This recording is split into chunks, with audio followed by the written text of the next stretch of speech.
कैसे हो मेरे सारे स्टूडेंट्स। मैं doctor Deepshikha Pandey, assistant professor department of home science, GBM college Gaya से आशा करती हूँ कि इस कोरोना पेंडेमिक में आप लोग अपने सेहत का पूरी तरह से ख्याल रख रहे होंगे और अपनी पढ़ाई पर भी फोकस कर रहे होंगे।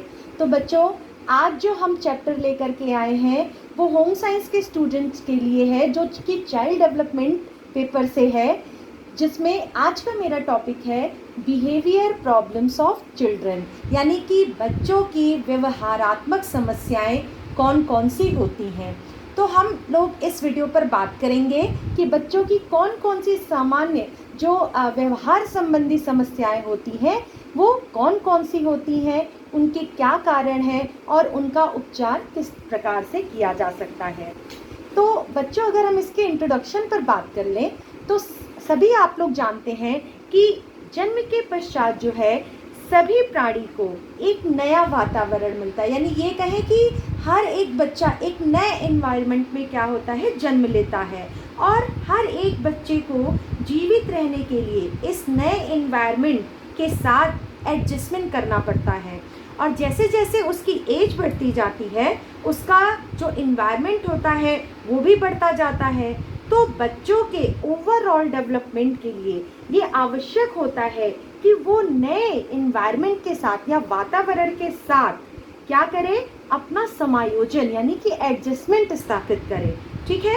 और वातावरण के साथ समायोजन स्थापित करने के लिए प्रत्येक व्यक्ति को अपनी कुछ जन्मजात आदतों को छोड़ना पड़ता है। जैसे कि एग्जाम्पल ले लो, छोटे बच्चे होते हैं, अचानक से कोई भी चीज़ खेलते हुए मुंह में डाल लेते हैं, या किसी की उंगली पकड़ लेते हैं तो उनको मुंह में डाल लेते हैं, या अपने ही अंगूठे को वो मुंह में डालते हैं। तो उस समय हमें वो चीज़ बहुत अच्छी लगती है, लेकिन जैसे जैसे बच्चा बड़ा होता है और बड़े होने पर ये बिहेवियर शो करता है तो हम उसको कहते हैं कि बच्चे में ये कोई प्रॉब्लम हो रही है। तो कहने का मतलब होता है कि बचपन में उसने जो ये आदत सीखी थी उसको बड़े होने पर और समाज के साथ एडजस्ट करने के लिए अपनी इस आदत को छोड़ना पड़ेगा।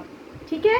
तो अगर ये बच्चे ऐसी प्रॉब्लम्स को बाद में भी शो करते हैं तो क्या होता है कि ऐसे बच्चे क्या होते हैं, बाद में भी ये बिहेवियर को अपना लेते हैं लाइफ लॉन्ग। ठीक है। जो कि सामान्य यानी कि नॉर्मल बिहेवियर के अंतर्गत नहीं आता है। तो बालकों के या बच्चों के ऐसे बिहेवियर को या व्यवहार को हम समस्यात्मक कहते हैं, और ऐसे बच्चों को हम लोग बिहेवियर प्रॉब्लमेटिक चाइल्ड कहते हैं। ठीक है, यानी समस्यात्मक बालक। तो अगर हम समस्यात्मक बालक को एक तरह से उनको डिफाइन करें तो ऐसे बच्चे किसी विशेष वर्ग के नहीं होते हैं, बल्कि आम घरों में ही होते हैं। उनके लिए कोई अलग सा समूह नहीं होता है। ठीक है। और बालक किसी भी परिवार के हो सकते हैं। इनमें ना तो जन्मजात कोई शारीरिक या मानसिक हीनता होती है और ना ही ये अपराधी या समाज विरोधी प्रकृति के होते हैं। तो जब सामान्य बालक ही जब वातावरण के साथ समायोजन नहीं कर पाता है और पुराने बिहेवियर को चेंज नहीं कर पाता है तो ऐसे बच्चे ही कौन से बच्चे बन जाते हैं, समस्यात्मक बालक या प्रॉब्लमेटिक चाइल्ड बन जाते हैं। इसको C.W. वैलेंटाइन ने बहुत अच्छे से डिफाइन करते हुए बताया था कि समस्यात्मक बालक शब्द का प्रयोग उन बच्चों की व्याख्या करने के लिए किया जाता है जिनका व्यवहार या व्यक्तित्व किसी बात में गंभीर रूप से असामान्य होता है। यानी कि the term problem child is generally used to describe children whose behavior or personality is in some way seriously abnormal। यानी कि इस परिभाषा से एकदम स्पष्ट होता है कि कोई भी बच्चा जिसका व्यवहार गंभीर समस्या खड़ी करता है या जिसका व्यवहार अवांछित व सामान्य बालकों से थोड़े निम्न स्तर का होता है उसे हम लोग समस्यात्मक बालक कहते हैं। अब हम लोग बात करते हैं कि कौन कौन सी ये प्रॉब्लम होती है जो बच्चों में देखी जाती है। तो जैसा कि तुम्हें चार्ट में दिख रहा है, सबसे पहले होता है थंब सकिंग। थंब सकिंग को हिंदी में कहते हैं अंगूठा चूसना। दूसरा है नेल बाइटिंग यानी कि नाखून काटना। तीसरा है बेड वेटिंग यानी बिस्तर गीला करना। चौथा है टेलिंग अ लाई यानी कि झूठ बोलना। पांचवा है स्टमरिंग यानी कि हकलाना। छठवां है स्टेलिंग यानी चोरी करना। सातवां है जेलस चाइल्ड यानी ईर्ष्या करने वाला बालक। आठवां फियरफुल चाइल्ड यानी कि भयभीत होने वाला बालक। नौवां एंग्री चाइल्ड यानी क्रोधित होने वाला बालक। और डे ड्रीमिंग चाइल्ड यानी कि दिन में दिवा स्वप्न देखने वाला बालक यानी दिन में स्वप्न देखने वाला बालक। तो हम लोग एक एक प्रॉब्लम पर बात करेंगे, उसके कारण पर बात करेंगे और उसका निराकरण किस प्रकार किया जाए इस पर बात करेंगे। तो सबसे पहले हम लोग बात करते हैं थंब सकिंग की। देखो 2 से 3 वर्ष के बच्चे को अगर उचित या अनुचित का ज्ञान नहीं होता या वे जाने अनजाने में ही मनोरंजन हेतु क्या करते हैं, अपने अंगूठा जो है अपने मुंह में लगा लेते हैं और इसके कारण जो है ये समस्या 1 वर्ष के बाद भी बनी रहती है। तो ऐसे बालक का व्यवहार क्या होता है, दोषपूर्ण हो जाता है और हम अंगूठा चूसने वाला बालक कहते हैं। देखो बच्चों, अंगूठा चूसना एक मनोशारीरिक समस्यात्मक व्यवहार है जो चूसने की सहज क्रिया की संतुष्टि ना होने पर उत्पन्न होता है। ठीक है, यानी कि अगर बचपन में माता ब्रेस्ट फीडिंग नहीं कराई होती है तो उसकी सकिंग जो सेटिस्फेक्शन होता है वो फुलफिल नहीं हो पाता है। ऐसे में बच्चों को अंगूठा चूसने में आनंद की प्राप्ति होती है और ऐसे बच्चे उसको अपने व्यवहार में अपना लेते हैं और जब ये व्यवहार लंबे समय तक चलता है तब ये प्रॉब्लम आ जाती है जिसको कि हम थंब सकिंग प्रॉब्लम कहते हैं।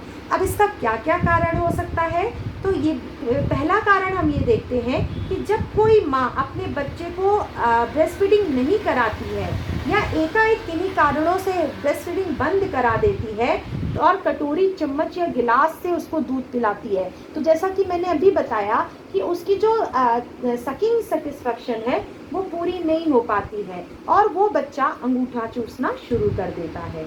दूसरी बात करें तो जब बच्चे को अपने माता पिता का पर्याप्त स्नेह नहीं मिलता है। तीसरा कि जब बच्चे को अपने माता पिता जो है दूध पिलाने के समय में नियमितता माता नहीं रखती है तो अत्यधिक भूखा होने पर वो अपना अंगूठा चूसने लगता है और धीरे धीरे यही चीज़ उसकी आदत में बदल जाती है। अब इसका उपाय अगर हम देखें तो अधिक आयु पर अंगूठा चूसना सामान्य क्रिया नहीं है। ये क्या है, असंतुलित व्यवहार को दर्शाता है। तो ये क्रिया बालक के शारीरिक, मानसिक, सामाजिक और संवेगात्मक विकास की दृष्टि से कैसे है, हानिकारक है। तो ऐसे बालक समूह में कभी कभी उपहास का कारण बन जाते हैं जिससे कि बच्चों का आत्मविश्वास जो है वो डगमगा जाता है। तो ऐसे कंडीशन में हमें क्या करना चाहिए कि माता पिता बालक में यह आदत विकसित होते अगर देखें तो सर्वप्रथम उन्हें कारण जानने का प्रयास करना चाहिए और कारण जानकर उसका समुचित निदान करना चाहिए। बच्चे की आदत को छुड़ाने के लिए उनको मारना, डांटना, पीटना या धमकाना नहीं चाहिए, उन्हें प्यार से समझाना चाहिए। फिर शिशु को दूध पिलाने के समय नियमितता रखनी चाहिए, बच्चों को पर्याप्त स्नेह देना चाहिए, बालक को कभी भी अकेला नहीं छोड़ना चाहिए और किसी न किसी कार्य में उसे व्यस्त रखना चाहिए जिससे कि बच्चा जो है वो इस आदत को ना अपना पाए। और शिशु को लगभग 1 वर्ष तक माता द्वारा स्तनपान जरूर कराना चाहिए। अगली समस्या की तरफ हम चलते हैं जो कि है नेल बाइटिंग। नेल बाइटिंग का मतलब होता है नाखून काटना। यह भी नाखून काटना भी मनोशारीरिक समस्या है जो संवेगात्मक असंतुलन की स्थिति से उत्पन्न होती है। जैसे मान लो तुम किसी बच्चे को देखोगी कि वो डरा हुआ है या डरावना सीरियल देख रहा है या बहुत ही मतलब किसी बात से भयभीत है तो वो तुरंत अपना नाखून काटना शुरू कर देता है। क्योंकि बचपन में बच्चा ऐसी चीज़ें करता है, उस समय उसे रोका टोका नहीं जाता है या आदत में सुधार नहीं किया जाता है और बड़े होने पर बच्चा इस आदत को नहीं त्यागता है तो बड़े होने पर भी यह व्यवहार बच्चों के व्यवहार में झलकने लगता है। तो अब इसके लिए माता पिता को चाहिए कि बच्चे की आक्रामकता तथा तनाव के कारण को पहले जाने फिर उसका उपाय करें। फिर बच्चे की आदत छुड़ाने के लिए फिर उसे न डांटे मारे नहीं बल्कि काउंसलिंग कराएं। फिर बच्चे माता पिता तथा परिवार के अन्य सदस्यों द्वारा बच्चे का उपहास या तिरस्कार इस प्रकार की प्रक्रिया न अपनाएं और बच्चे में आत्मविश्वास की भावना जागृत करें। उसे समझाएं कि नेल बाइटिंग गलत काम है, ऐसा करने से गंदगी जो है पेट में चली जाती है और ये तुम्हारे लिए नुकसानदायक है। तो बच्चा धीरे धीरे प्रेम पूर्वक उस बातों को समझेगा, सीखेगा और अपनी इस व्यवहार में परिवर्तन लाने का प्रयास करेगा। अगला है बेड वेटिंग यानी कि बिस्तर गीला करना।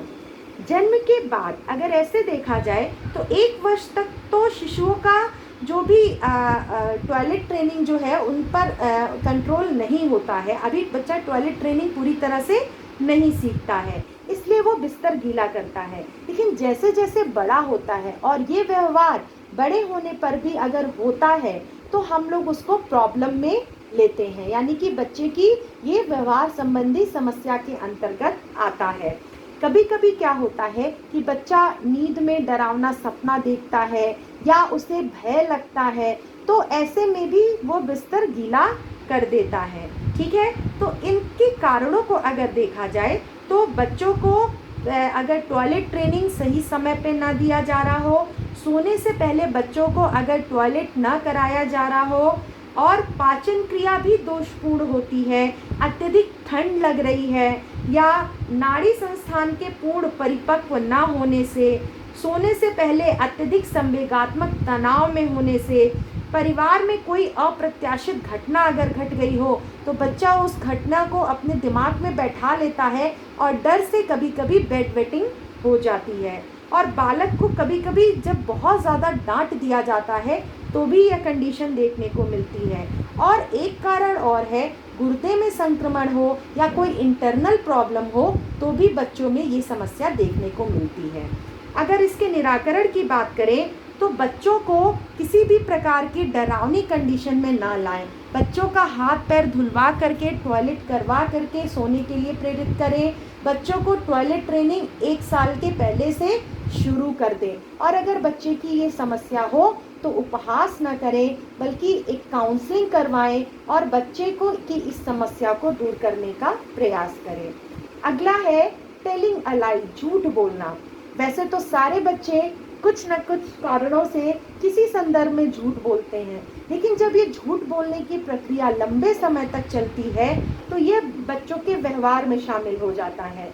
ठीक है, अब इसकी अगर कारण को देखें तो अपनी गलती को छिपाने में या मम्मी पापा से मार खाने या डांट खाने से बचने के लिए या दूसरे के विश्वास पात्र बनने के लिए और दूसरों को चिढ़ाने और तंग करने के लिए, दूसरों से ईर्ष्या या बदला लेने के लिए, अपने आप को श्रेष्ठ सिद्ध करने के लिए, इन सब कारणों के लिए बच्चा जो है झूठ बोलता है। तो इसका हम उपाय क्या करेंगे? उपाय के लिए हम ये कर सकते हैं कि झूठ बोलने पर बच्चों को कठोर दंड ना दें, क्योंकि बच्चा ये बना लेता है कि अगर हमसे गलती से भी झूठ बोल दिए तो मम्मी पापा हमको मारेंगे या हमको दंड देंगे। ठीक है, और बच्चे को प्यार से समझाएं और ये बताएं कि झूठ बोलना बुरी आदत है और सत्य बोलने पर बालक की प्रशंसा करें।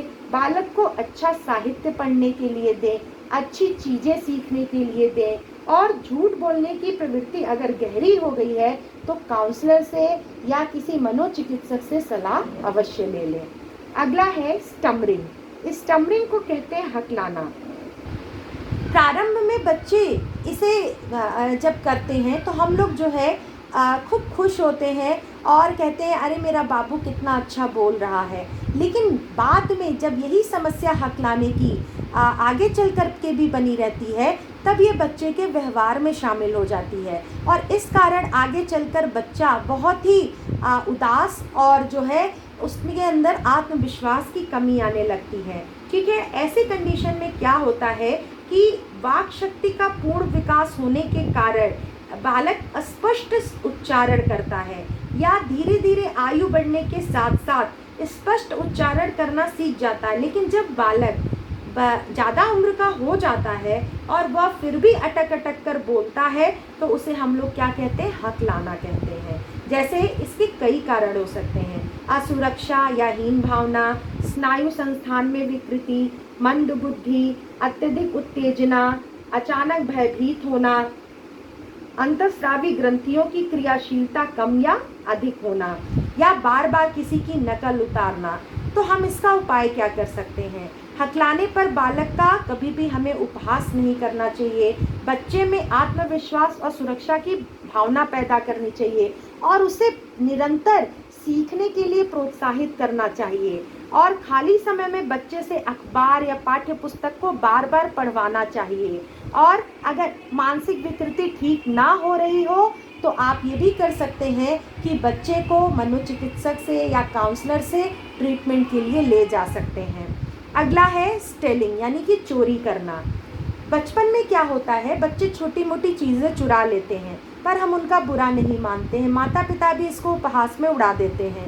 लेकिन जब ये चोरी करने की प्रक्रिया बच्चों में बड़े होने पर भी देखी जाती है तो यह उनके व्यवहारात्मक समस्या में बदल जाती है। ठीक है, तो ऐसी कंडीशन में क्या होता है कि चोरी करना इस बात का प्रतीक है कि बालक के जीवन में कोई अभाव है, या जैसे मान लो स्कूल जा रहा है, बच्चों को पेंसिल बॉक्स, रबड़ या अच्छे खिलौने या ऐसी चीज़ें खेलते देखता है तो उसको ये लगता है कि ये चीज़ें मेरे पास भी होनी चाहिए। तो अगर माँ बाप उसकी इस शिक्षा को पूरी नहीं कर पाते हैं या बहुत ज़्यादा अनुशासन लगता है तो ऐसे कंडीशन में बच्चे क्या करते हैं, दूसरों से सामान चुराना शुरू कर देते हैं। तो इस कंडीशन को हम लोग क्या कहते हैं, चोरी करने की प्रक्रिया कहते हैं। ठीक है, तो इसका निराकरण किस तरह से किया जाए? तो इसके निराकरण में हम बहुत सारी बातों को जो है वो अपना सकते हैं। पहला हम लोग ये कर सकते हैं कि जैसे मान लो बच्चे को बहुत ज़्यादा मारना पीटना नहीं चाहिए या बहुत ज़्यादा अनुशासन में नहीं रखना चाहिए। अगर किसी सामान का अभाव है तो बच्चों को इस बात को समझाना चाहिए कि इस वक्त पर ये सामान आपको नहीं दिला सकते, बाद में आपको दिलाएंगे। और अपने पारिवारिक स्थिति से बच्चों को परिचित अवश्य कराना चाहिए। बच्चों के पीयर ग्रुप पर ध्यान देना चाहिए, वो किस वातावरण में उठता बैठता है इस पर पूरी तरह से ध्यान देना चाहिए। साथ ही जो है और बालक की गतिविधियों पर माँ बाप को निगरानी भी रखनी चाहिए और चोरी करने पर उसका सबके सामने अपमान नहीं करना चाहिए। अगला जो है वो है जेलस चाइल्ड, यानी कि ईर्ष्यालु बालक कौन होते हैं? तो जिन बालकों, ईर्ष्या की उत्पत्ति क्या होती है, क्रोध से होती है तथा इससे बच्चे में नाराजगी और अप्रसन्नता आती है। तो बच्चे जब दूसरे बच्चों से ईर्ष्या का अनुभव करते हैं, कभी हो सकता है उनके पास अच्छे खिलौने हो या उनकी जगह उन दूसरे बच्चों की तारीफ कर दी जाए, तो बच्चों के अंदर कैसी भावना आने लगती है, जलन की भावना आने लगती है और ये आदत जो है बच्चे अपने व्यवहार में शामिल करते हैं। तो ऐसी स्थिति में माँ बाप को चाहिए कि बच्चों की पूरी तरह से काउंसलिंग करें, उन्हें समझाएं और उनके अंदर प्रेम पूर्वक वातावरण पैदा करें जिससे बच्चे जो है अन्य बच्चों से किसी प्रकार की ईर्ष्या न रखें। अगला है फियरफुल चिल्ड्रन, यानी कि जो भयभीत होने वाले बच्चे हैं। कभी कभी देखा जाता है कि ऐसे तो भय एक सामान्य प्रक्रिया है, लेकिन कभी कभी ये देखा जाता है कि बच्चे कुछ ज़्यादा ही सिचुएशन से डरने लगते हैं, भागने लगते हैं या घबराने लगते हैं। तो ऐसे कंडीशन में क्या होता है और ये व्यवहार क्या होता है, बच्चों के धीरे धीरे बड़े होने पर भी देखा जाने लगता है। जैसे अंधेरे में जाने से घबराना, जानवरों से घबराना या अप्रिय वस्तुओं को देख करके चिल्लाने लगना, डर जाना।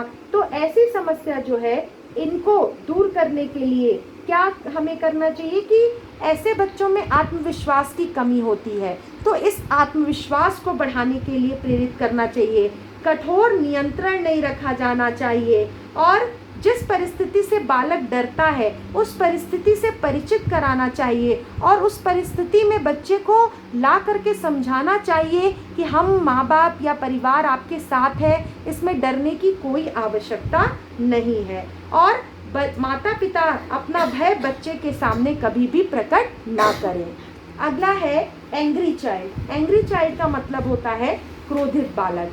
तो क्रोधित बालक के अंतर्गत वैसे बालक आते हैं जिनको अपने संवेगों पर नियंत्रण बहुत कम होता है और बहुत ज़्यादा जल्दी से वो क्रोधित हो जाते हैं, सामान को इधर उधर फेंकने लगते हैं। बचपन में ये प्रक्रिया तो बहुत अच्छी लगती है, लेकिन जैसे जैसे बच्चे बड़े होते हैं, अगर यह प्रक्रिया उनके व्यवहार में सामान्य रूप से शामिल हो जाता है तो ये प्रक्रिया व्यवहार समस्यात्मक व्यवहार हो जाता है। तो ऐसे बच्चे बड़े होकर के भी छोटी छोटी बातों पर क्रोध जो है प्रकट करते हैं। तो ऐसे बच्चों को पर्याप्त रूप से प्रेम पूर्वक समझाना चाहिए और उनको ऐसी सिचुएशन देनी चाहिए कि वो अपने क्रोध का प्रदर्शन करके अपने क्रोध को निकाल सकें। ठीक है, और इसके साथ ही क्या करना चाहिए, और ऐसे बच्चों के किसी भी सामान को इधर उधर नहीं हटाना चाहिए, किसी और को नहीं देना चाहिए, और ऐसे बच्चों की आलोचना किसी दूसरे बच्चे के सामने नहीं की जानी चाहिए। ठीक है, और जिन कार्यों को बालक पसंद नहीं करता है उससे ज़बरदस्ती नहीं कराना चाहिए। और अंतिम में है डे ड्रीमिंग चाइल्ड, यानी कि दिवा स्वप्न देखने वाला बच्चा। ऐसे बच्चों को हम लोग कहते हैं कि जो बच्चे दिन में जो है स्वप्न देखते हैं, ये भी एक प्रकार का व्यवहारात्मक दोष माना जाता है। जब व्यक्ति प्रत्यक्ष रूप से किसी क्रिया को समाज के भय से नहीं कर पाता है तो उसे वो काल्पनिक जगत में करने लगता है। ठीक है, और उस इच्छा को वो अपनी कल्पनाओं में साकार करता है। तो ऐसे व्यक्ति बच्चा जो है बचपन में तो ये प्रक्रिया करता ही है, लेकिन आगे जाकर बड़े होने पर भी ये प्रक्रिया बच्चों के अंदर शामिल हो जाती है और बच्चे दिन में भी कल्पना करना शुरू कर देते हैं। तो इस प्रक्रिया के निवारण के लिए चाहिए कि माता पिता को जैसे कि दिवा स्वप्न देखने वाले बालक धीरे धीरे वास्तविक जगत से क्या होते हैं, दूर होते जाते हैं, तो वे आलसी और निकम्मे भी होते जाते हैं। तो ऐसे बालक को चाहिए कि अधिक से अधिक हम व्यस्त रखें, उनको किसी भी कार्य को करने के लिए प्रेरित करें या कुछ असाइनमेंट दें या उनसे घरेलू काम में मदद लें। तो ऐसे बच्चे इस तरह की कल्पनाओं में नहीं समय व्यतीत करते हैं। साथ ही बालक को क्या करना चाहिए, उनके अंदर एक आत्मविश्वास पैदा करना चाहिए और उन्हें सिखाना चाहिए कि तुम कल्पनाओं में नहीं बल्कि वास्तविक रूप में इसे करके दिखाओ, यानी कि उन्हें मोटिवेट करना चाहिए। और बालक की कमियों पर उसके साथ किसी प्रकार का दोहरा व्यवहार नहीं करना चाहिए और बालक के संपूर्ण दिन के क्रियाकलापों का विभाजन इस प्रकार करें कि उनको खाली समय कम से कम मिले और माता पिता बालक को कठोर नियंत्रण में ना रखें। तो इस प्रकार आप देखते हैं कि बच्चों के अंदर कुछ व्यवहारात्मक समस्याएं होती हैं।